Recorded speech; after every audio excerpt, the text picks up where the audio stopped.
भगवान महावीर जिन्होंने कुंडलपुर में अवतार लेकर राजगिरी में अपना समोसा लगाकर समस्त भक्ति जीवों को जिनेन्द्र देव का वो उपदेश सुनाया, जिस उपदेश को सुनने के बाद ये आत्मा परमात्मा बनता है। ऐसी पावन दिव्य देशना को हम सब रसास्वाद कर रहे हैं, और जब जीवानी सुनते हैं तो मन में भाव आते हैं कि वास्तव में जीवन का सार क्या है? आत्मदा, अपना हित करना, यही जीवानी का सार है।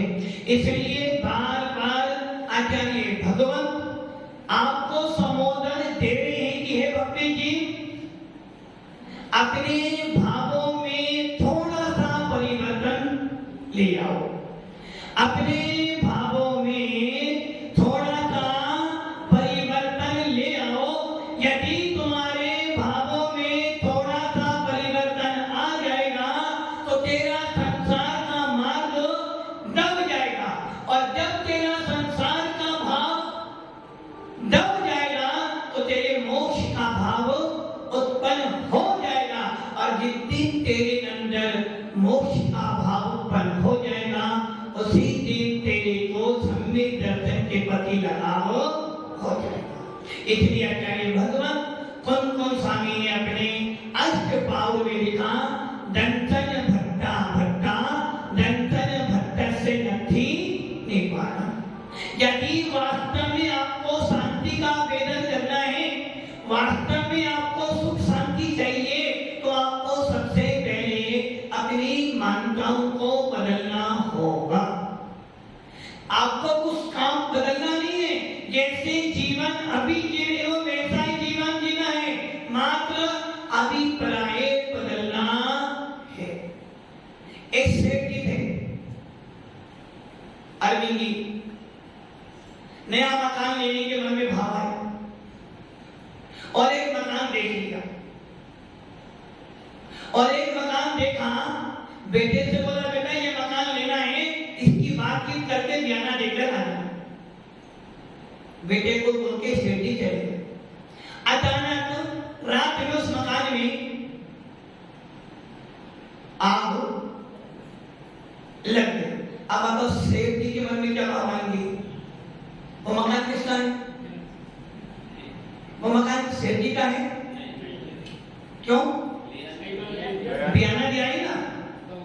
बेटा आया, बोले पापा पापा क्या कर रहे हो? अरे बेटा ये मकान सेठ का मकान जल गया, जिसे हम लेना चाहते। पापा तुमने मुझसे बोला था कि बयाना देना, मैं बयाना देकर आ गया, बात पक्की हो गई है। अब सेठ जी क्या कर रहे हैं? अब क्या हुआ? जब मकान जल रहा था तो सेठ जी के परिणाम कैसे थे? मकान मेरा।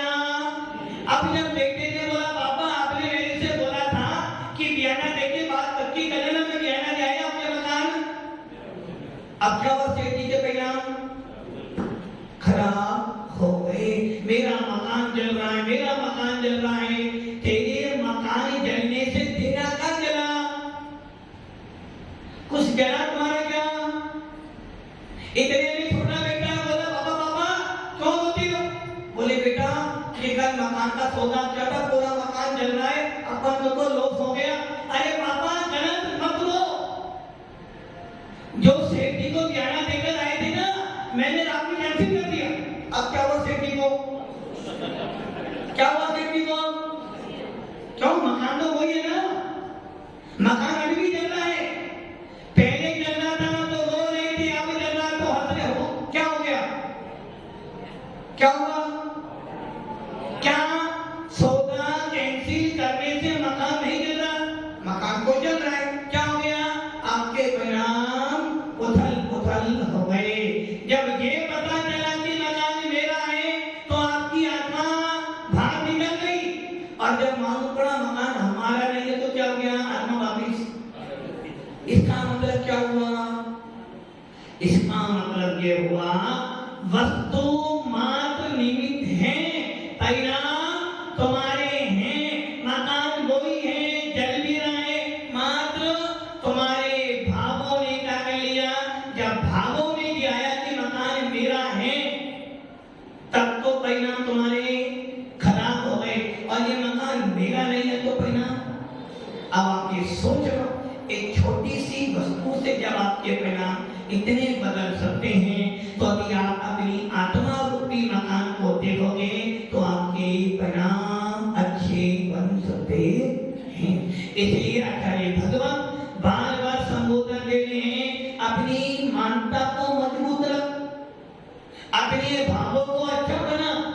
घर में लड़ाई किसकी है? घर में लड़ाई किसकी है भूपेंद्र जी? कोई मेरी सुनता नहीं, मेरा कोई अस्तित्व ही नहीं, मेरा कोई बोले नहीं। किसका बोले कर रहे हैं आप? पापा बेटे में लड़ाई हो रही है, पापा मेरा भी अस्तित्व है। बाबू से हिमेश का भी मकान किसका है? सब हिमेश का मकान है, सबका है। सोच लो, कहना बहुत सरल है। अभी बेटा बोले पापा जाओ यहाँ से, मकान बेटा मेरा है, मेरे नाम है मेरा। एक टाइम में लड़ाई किसकी हो रही है? अस्तित्व की। पापा मेरी सुनते ही नहीं है, पापा मेरा भी अस्तित्व है। अरे भैया, वस्तुओं से अस्तित्व नहीं होता है, अस्तित्व तो तेरा अनादिकालीन है। क्षण द्रव्य है, जीव पुत्र धर्म अधर्म आकाश और काल, इन क्षणों वस्तुओं का अस्तित्व कब से है? अनादिकाल से लेकर अनंत काल तक। यदि पापा जी ने बेटी की बात नहीं मानी, पापा मेरा तो कोई अस्तित्व ही नहीं है, भैया तो जाते बताओ किसके कारण? वस्तु के पीछे। अरे भाई, वस्तुओं से हमारा अस्तित्व नहीं है, मेरा अस्तित्व मेरे स्वयं की आत्मा से है। पूरे 3 लोकों में ऐसा कोई पदार्थ नहीं किसका अस्तित्व। लड़ाई किसकी है? अस्तित्व। जबकि आपको अस्तित्व कमाने के लिए कोई लड़ाई, क्योंकि आपका अस्तित्व अनादि की धन है। कब से हो आप? काफिलीवादी कब से हो? अनादिकाल से हो। और कब तक रहोगे? अनंत काल तक ही रहोगे। पर आप कब से हो? अनादिकाल से। कब तक रहोगे? मेरे भाई कब तक रहोगे? वीर मरण। इतनी मेहनत करने के बाद भी करें बस मरण तक। अरे भाई, मेरा कभी विनाश नहीं हो सकता, मैं तो अनादि निधन हूं, पर्याय का विनाश होगा। अभी वीर कुमार हूं, अगर मैं कोई वीर बन जाऊंगा। पर्याय बदलने से मेरा कुछ भी नहीं बदला। आत्मा को कोई व्यक्ति वाला कितने दिन हो गया? कितने दिन? 12 दिन तो रोना ही रोना। 13वें दिन दाल बाटी खाएगी, रोना रोना कम पर। सही है ना? मतलब कि आप किसके पीछे रो रहे हो? जो गया, जबकि ये भूल रहे हो जो व्यक्ति अभी मरा है वो तो तीसरे समय के बाद उत्पन्न। और आप क्या कर रहे हो? क्या कर रहे हो? उसके बारे में अरे महाराज जी एक ही था, विनोद जी एक ही था, एक ही क्या एक था बेटा, एक ही था, मर ही गया। अरे उसके जाने से तेरा क्या गया? कुछ गया तुम्हारा? हाँ महाराज सब कुछ चला गया, अब कौन पालन पोषण करेगा? अरे भाई उसके मर जाने से तेरा क्या गया? अरविंद जी क्या गया तुम्हारा? कुछ नहीं गया। बोले महाराज कहना बहुत आसान है कि सहन करना हो मुश्किल है, बस जो मुश्किल काम है वही जैन शासन कराता है। अधिक कोई व्यक्ति मारा 12 दिन तो आपने क्या किया? असाधारण वेदनी करना बंद किया, आकंदन और कैसे रोते हो? ऐसे रोते हो सामने वाला भी की तरह गायब करके रोना पड़ता है। और नहीं रोको, देखो इसे दुखी नहीं हो रहा हमारा रोने। घर में कोई मर जाए ना रो तो देखो कैसा पागल आदमी से रोना है। अरे क्यों रोए? ये तो सत्य है, जो आया उसे जाना दो, बस इतना है। ये आज गया है और कल मैं जाऊंगा, फिर भी 12 दिन तो 12 दिन तो रोना पड़ेगा ना। लोग बेवा नहीं रह रहे, अपने आप को दिखाने होते हो, जितना मोह करते हो उससे फॉर्मेलिटी करते हो, फॉर्मेलिटी। यदि कोई व्यक्ति मरा, मान लो किसी पत्नी का पति मरा, कितने दिन भूखी रहेगी वो? कितने दिन भूखी रहेगी लक्ष्मीलाल जी? एक दिन भी रहेगी भूखी। जैसे जला के तो सबने खाना खाएगी वो। पहले क्या करती थी? पति देव के बिना तो पानी भी दोनों एक साथ खाते थे। अब पति मर गए तो उसे पढ़ना चाहिए। क्यों? सती पहले क्या करती थी? महिलाएं पति मरा अग्नि में जल जाती थी। अब पहले क्या करती थी? पति मरा की रात्रि भोजन त्याग को पति देव रात्रि में तो साथ में खाना पड़ता है ना, और उनके बिना तो पानी भी नहीं पी सकते, क्योंकि पति परमेश्वर है। अब जब पति परमेश्वर चला गया, अब क्या कर रहे हो? 12 दिन भूखे रहोगे। क्यों? 12 दिन भूखे ना, 12 दिन भूखे ना, वो तो महाराज जी लोग व्यवहार में रोना पड़ेगा ना, 12 लोग के लिए रोते ही नहीं, तो 12 दिन भूखे रहोगे क्या? एक दानना ये मिथ्यात्व है, जो व्यक्ति चला गया है, जिसका जन्म हो गया है, उसे तुम्हारे से कोई प्रयोजन, अब तो उसके पीछे मेरा बेटा, मेरा पति, मेरे पापा, मेरे पापा, मेरे पापा, काय के पापा?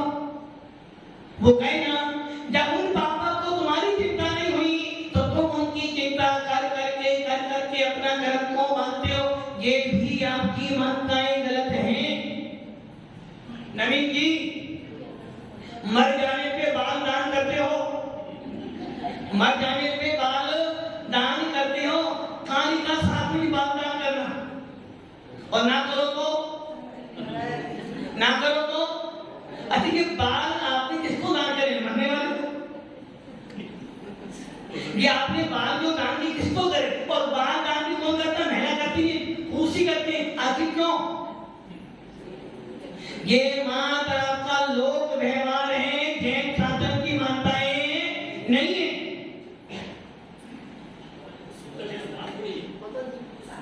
तो बाल निकालने उसको होता है क्या? पता लगता है कि मर गए। अरे भैया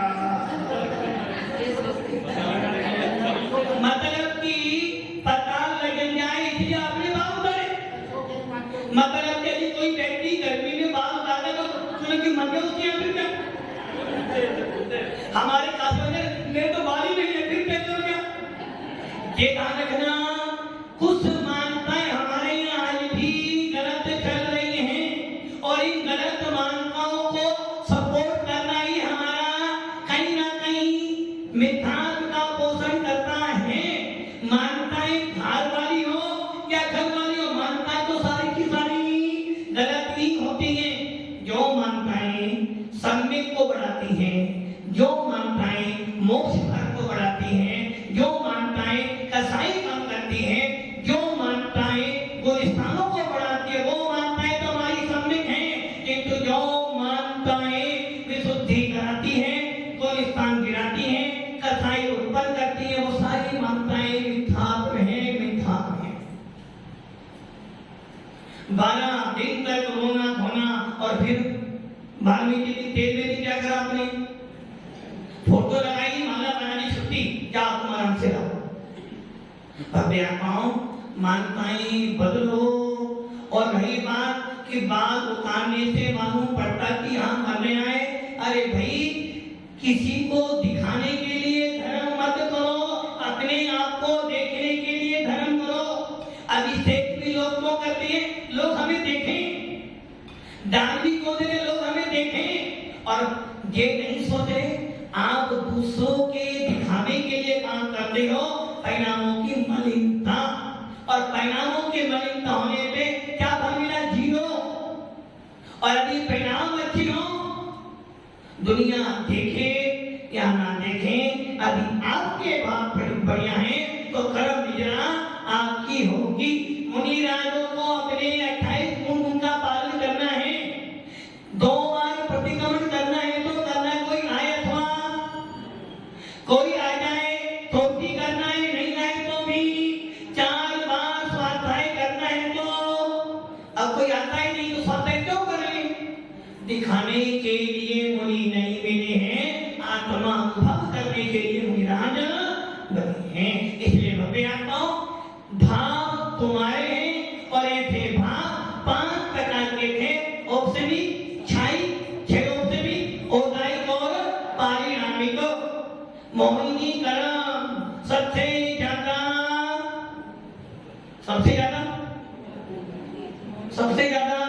खतरनाक। अच्छा, मोहिनी है क्या? मोह मतलब क्या? क्या करे? लगा नवीन की आपको हमसे लगाव नहीं है, कहाँ लगा? तो ये मोह, ये तो खराब हो गया।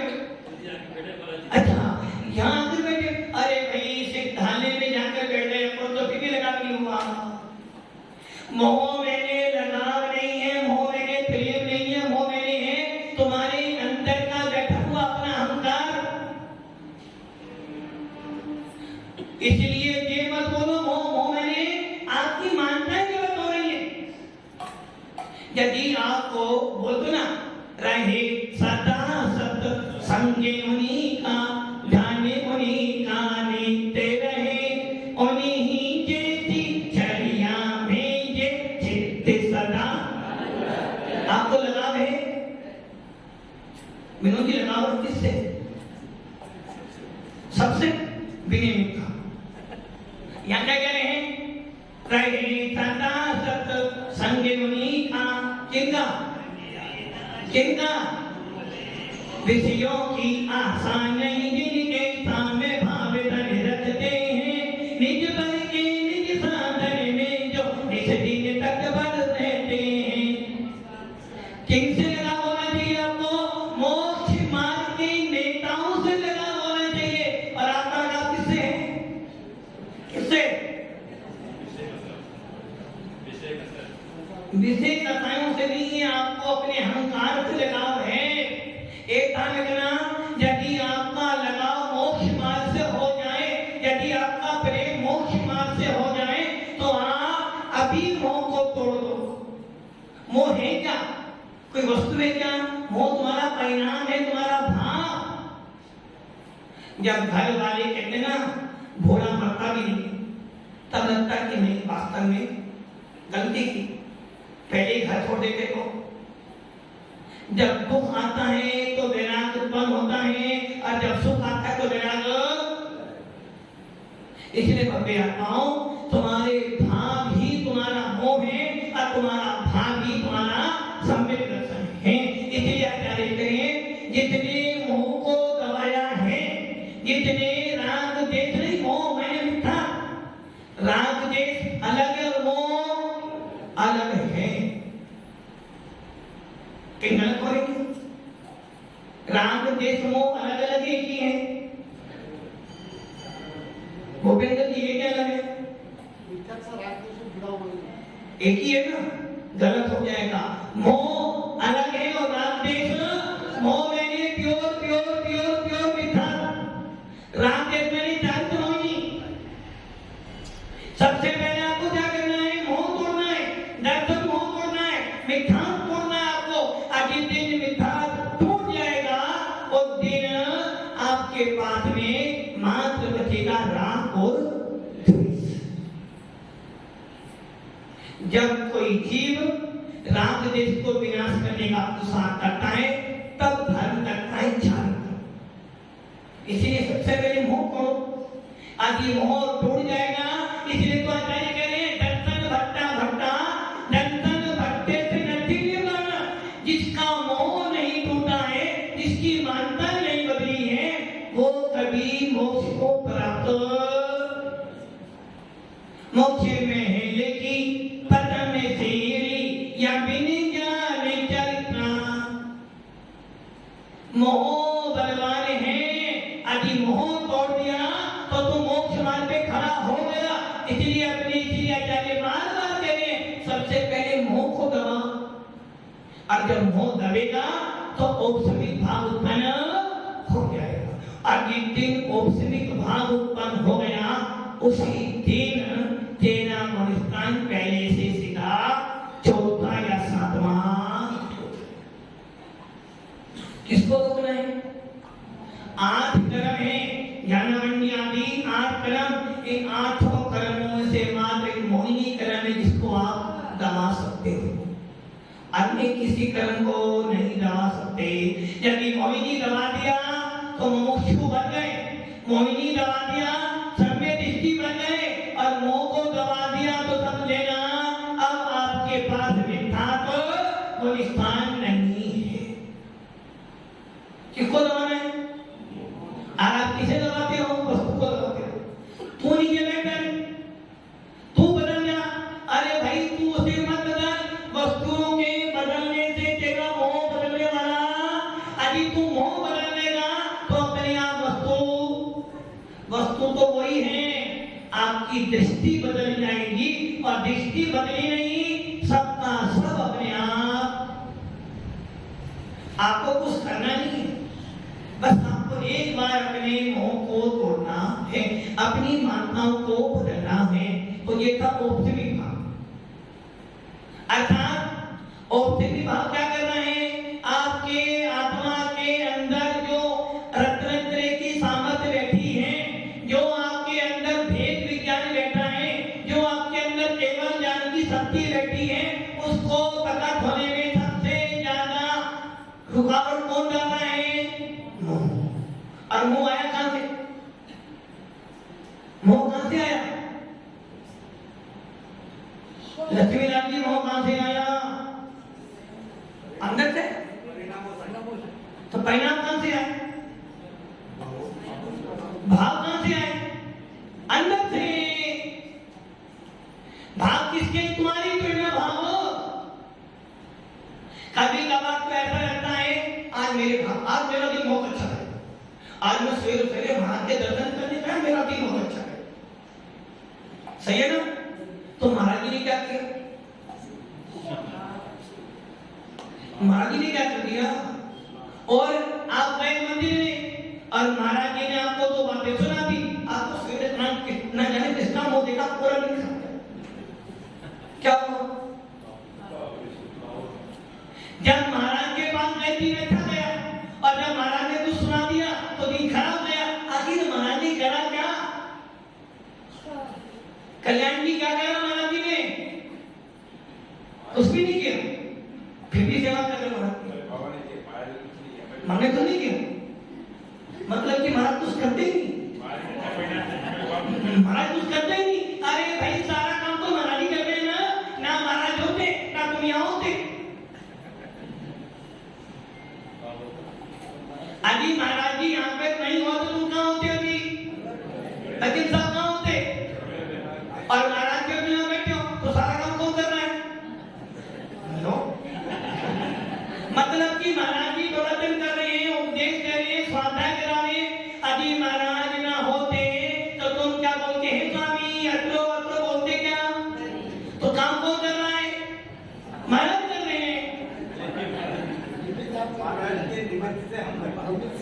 काम कौन कर रहा है? नहीं, आपको नहीं कर काम को। अरे भाई महाराज जी नहीं हो तो तुम यहाँ बैठोगे क्या? तो काम किसने किया? पहले कौन आया? पहले आप आए, पहले हम आए? महाराज तो काम किसने किया? यदि महाराज जी प्रवचन ना करे तो कोई यहाँ सुनने वाला, तो काम किसने किया? मैंने किया। पृथ्वी बोल रही है, गर्व करेगा ये लिखा मन। कोई कहता पृथ्वी शेषनाग के ऊपर टिकी है, कोई कहता पृथ्वी आदि पृथ्वी घूमती है, गोल है, तो तुम भी घूमने चाहिए सारे भव्य आत्माओं। इसलिए कहते हैं जिनेंद्र देव की वाणी बहुत विशाल है, समझने के लिए समय लगेगा। लोग कहते हमने चांद पर घर बनाया है, लोग कहते हमने सूर्य पे घर बनाया है। अरे भैया चांद और सूर्य को इंद्र हैं, उन पर जाने तुम्हारी सामर्थ्य। 790 योजन ऊपर जाने पे तारे आते हैं। कितने? 790 योजन, और 1 योजन 6000 किलोमीटर। जो लोग साइंस पढ़ते हैं, क्या पढ़ते हो? चंद्रमा पे विमान गया और हमें मकान बनाया, जबकि इस चित्रा पृथ्वी पे जिस पर हम रहते हैं 790 योजन पर जाओ। कितना? और 1 योजन 6000 किलोमीटर। 790 into 6000 kilometre. कहाँ गया तुम्हारा विमान?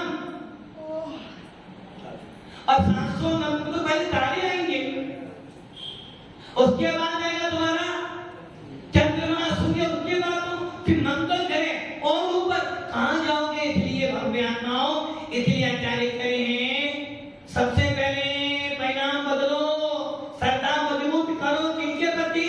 सच्चे देवता गुरु के प्रति, अपनी आत्मा के प्रति। काम किसने किया?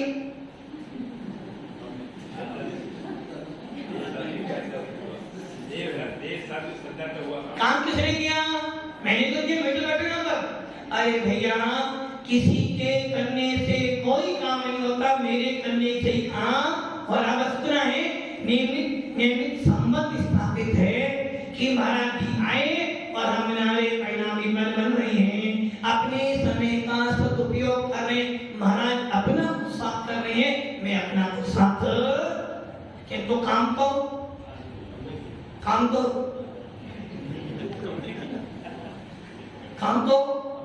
हम कर रहे हैं,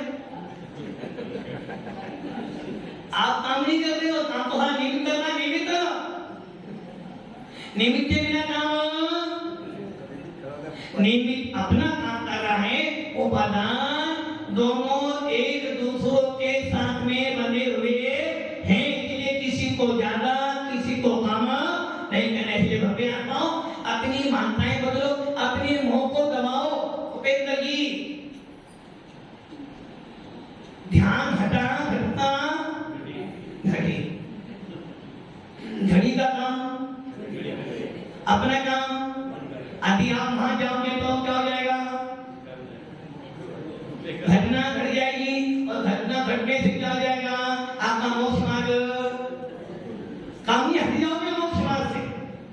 इसलिए भव्य आत्माओं ये नियम कर लो कि हमें कुछ नहीं करना, बस मानताएं बदलनी है। इसलिए करे भगवान करे सबसे पहले अपने मोह को दबा, और जब तेरा मोह दबा तो तेरे को उपसम संवेद दर्शन प्राप्त हुआ, और जिस दिन तुझे प्रथम उपसम संवेद दर्शन प्राप्त हुआ उसी दिन तेरा मोक्ष मार्ग शुरू हो गया।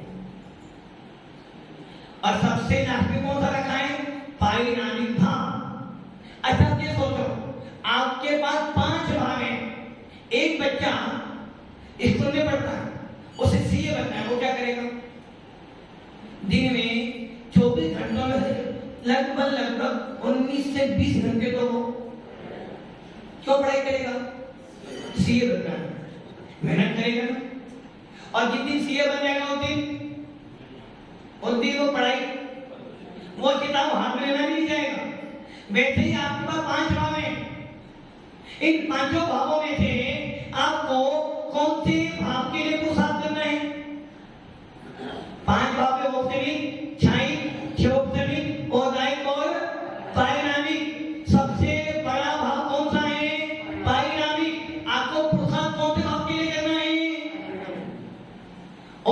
ही जैसा भाव तो सबसे बड़ा भाव है पारिणामिक भाव। आपको किसके लिए मेहनत करनी है? कौन से भाव के लिए? इस प्रकार अभी नीट की परीक्षा होने वाली है। कितने बच्चे बैठेंगे? 25 से 50 नहीं, लाखों बैठते हैं। तो कितने आते हैं? 1000 आते हैं और मेहनत सब करते हैं। आते कितने? मुट्ठी भर। वैसे ही 5 भाव आपके पास में है। आपको कौन से भाव के लिए उत्साह करना? सबसे पहला भाव है ऑप्शन का सबसे बाद में है पारिणामिक भाव। और बिना पारिणामिक भाव के बिना कोई काम होने वाला। तो आपको किसके भाव के लिए मेहनत करनी है?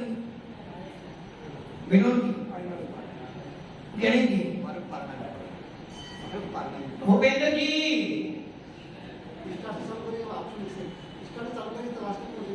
से काम पहले एडमिशन, पहले और एडमिशन कौन देगा? पारिणामिक भाव। बाबू से क्या करोगे? क्या होता है वो? बस नाम सुन लिया, बस हो गया काम। 1000 करोड़ कैसा होता है? 1000 करोड़ कैसा होता है? आपको 1000 का हरा भी होता है, लाल भी होता है ना। मतलब कि अभी तो आपको यही नहीं पता कि 5 भागों में से मेरे को कौन से भाग के लिए पुरुषार्थ करना है। कौन से भाग के लिए पुरुषार्थ करना है? पारिणामिक भाग। सबसे बड़ा भाग तो वही है ना। तो पुरुषार्थ किसके लिए करना है? एकदम गलत। पारिणामिक भाव तो हमेशा मेरे साथ में है। उसके लिए कोई पुरुषार्थ नहीं करना है, जो कि उसके 3 बेटे भव्यत्व, अभव्यत्व, जीवत। जीवत भाव तो मेरे पास हमेशा ही है ना। अनादि काल से जीव हो और अनंत काल तक किसके लिए पुरुषार्थ करना? इसलिए कहते हैं भावों में तो थोड़ा थोड़ा सुधार। हमारा सारा पुरुषार्थ पारिणामिक भाव के लिए कोई पुरुषार्थ नहीं करना। वो तो सभी जीवों के अंदर है, अनादि से और अनंत तक रहेगा। पुरुषार्थ किसके लिए करना है? क्या गलत नहीं हो? अच्छा, सब बातें करना तो पहले उत्सव के लिए करोगे पुरुषार्थ। हमारा सारा पुरुषार्थ होना है क्षायिक भाव के लिए। क्योंकि क्षायिक भाव कैसा है? उपसम भाव तो कैसा है? कर्मों को दबाना है और एक बार दबा दिया तो पुनः उत्पन्न। पानी गिलास में भरा हुआ है, गंदा पानी भरा था, निर्मली डाली, निर्मल हो गया, थोड़ा नीचे बैठ गया। अचानक थोड़ा सी हवा चली, किसी ने पत्थर मारा या हवा चली, गिलास हिला और सारा पानी गंदा। तो उपसम भाव कैसा है? दबा तो दिया है, अंतर उठ के वहां उठेगा और ऐसा उठेगा कि आपको मिथ्या में लाकर, यदि आपने वो साथ नहीं किया तो। और क्षायी भाव कैसा है? जो भाव कर्मों के विनाश से उत्पन्न होता है उसे क्षायी भाव कहते हैं। जिस भाव के उत्पन्न होने में कर्मों का समूलन विनाश किया जाता है उसे कहते हैं क्षायी भाव। और ये भाव कैसा है? शादी, शादी एक बार हो गया, अब कभी विनाश होने वाला। एक बार मिल गया शादी अनंत, एक बार मिल गया अब नष्ट होने वाला।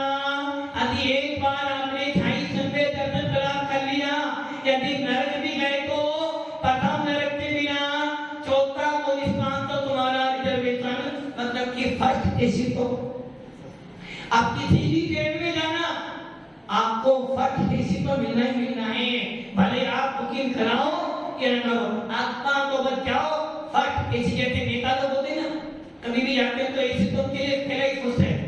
वैसे ही वीवीआईपी कोटा कब? जब आपका 28 दर्शन प्राप्त हो जाए। तो मेहनत किसके लिए करनी है? कब करोगे? कर रहे? कोई मेहनत नहीं कर रहे हो। क्षायिक भाव के लिए मेहनत करनी और ये भी निश्चित है पंचम काल में क्षायिक भाव मिलने वाला। तो मेहनत बेकार है हमारा। आपको भी स्वर्ग में जाना, हमें भी वहीं जाना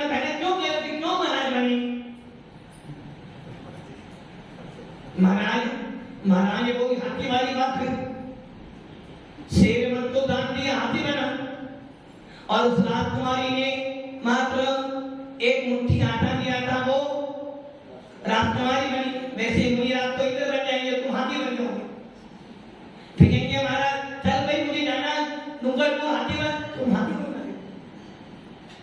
इसलिए अपने भावों में सुधार करना है और हमें छायित भाव हमें ऐसा भाव प्राप्त करना है जिस भाव को प्राप्त करने के बाद पुनः मेरे परिणाम खराब ना बने।